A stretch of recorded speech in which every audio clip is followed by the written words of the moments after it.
Eto, let's answer this. Ay, my 30-year-old me. Okay, tuma kasi si Cecil eh. Gagawa pa ako ng ganong intro para sa talong mo. Coach, hindi ako masyadong mataba. Pero hindi din naman ako payat. Pero ang tawag sa akin ng isang office mate ko, Barney daw or Winnie the Pooh. Grabe. Nakuha mo pang tawanan nito, Cecil. Kung ako to, I will politely and calmly confront her. So before kita bigyan ng mga tips, bibigyan muna kita ng advice ko anong sasabihin mo sa kanya. The next time tawagin ka niyang Barney or Winnie the Pooh, ganito sasabihin mo. Nagigigil ako eh. Pero compose, ikaw dapat compose ka. Very mature, very polite dapat ang approach mo. Imagine ko itsura niya ganito eh. Hoy Barney, ganon di ba? Ganon yung itsura, nagigigil ako, gusto ko yung uppercut. Hoy Barney, ikaw ganito gagawin mo ha?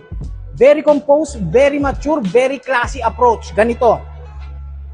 Alam mo, office mate, medyo deep inside, na-offend ako. Kahit na tumatawa ako pag tinatawag mo kung Barney or Winnie the Pooh, na-offend ako kahit papano. So next time, ayoko na sanang tawagin mo ko na Winnie the Pooh or Barney.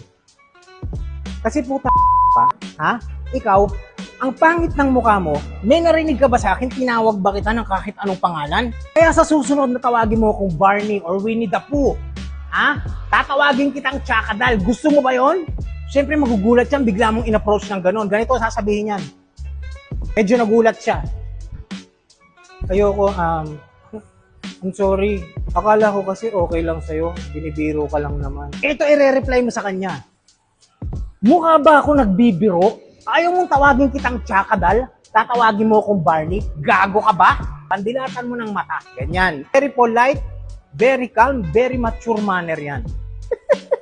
Biro lang, Cecil. Huwag mong gagawin yun. Matatanggalan ka ng trabaho.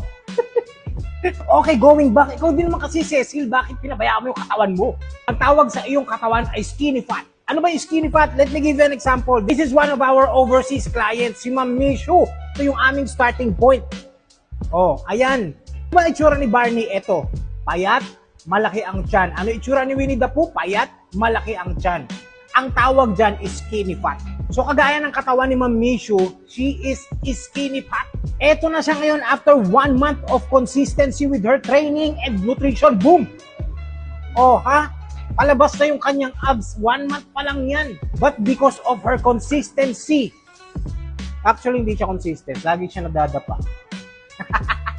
Consistency with her workouts. Nagbabago yung composition ng katawan niya paunti-unti. Ang skinny fat, mas mataas ang iyong body fat percentage kesa sa iyong muscle mass. So kahit hindi ka obese, mukha kang soft, mukha kang fluffy, mukha kang malambot, mukha kang Care Bears. Pwede ka naman yung tawagin Care Bears. Mas cute pa. Bakit tatawagin ka niyang Barney o kaya Winnie the Pooh? Kapag kulang ka sa muscle at sobra ka sa visceral fat, number 1, bumabagal ang iyong metabolism. Number 2, mas madaling maipon yung taba sa katawan mo. Bumabagal yung lipolysis or yung breakdown ng fat, gagawing energy. Nahihirapan kang magmukhang toned kahit pumayat ka na. Medyo malambot ka pa rin on some areas. So hindi ka Barney, hindi ka rin Winnie the Pooh dahil sa malakas kang kumain. Barney ka kasi kulang ka sa buhat and kulang sa protein yung iyong nutrition. So ano ba ang solusyon? For your nutrition, you either eat on caloric maintenance or caloric deficit. A very slight deficit lang of 200 to 300 calories. Again, ang priority mo pa rin is to build muscle. Hindi mo kailangan ng sobrang taas na deficit dahil you need that extra energy and extra strength sa loob ng gym. You have to do strength training of 2 up to 4 times per week. You can do full body split, upper-lower split, push-pull legs. So, ang focus mo dapat is to build strength in the gym. Number 3, kumain ng sapat na protein. Your target is 0.8 up to 1.2 grams per pound of your body weight. So, do that for 3 to 4 months and you will see progress. Sa susunod na magkita kayo ng tumatawag sa'yo ng Barney, ito lang sasabihin mo sa kanya. Oh, ang sexy ko na. Eh, ikaw, pangit ka pa din. But I will never call you names. Because I'm a very strong, classy, and independent woman. Unlike you, Chaka. I hope this helps.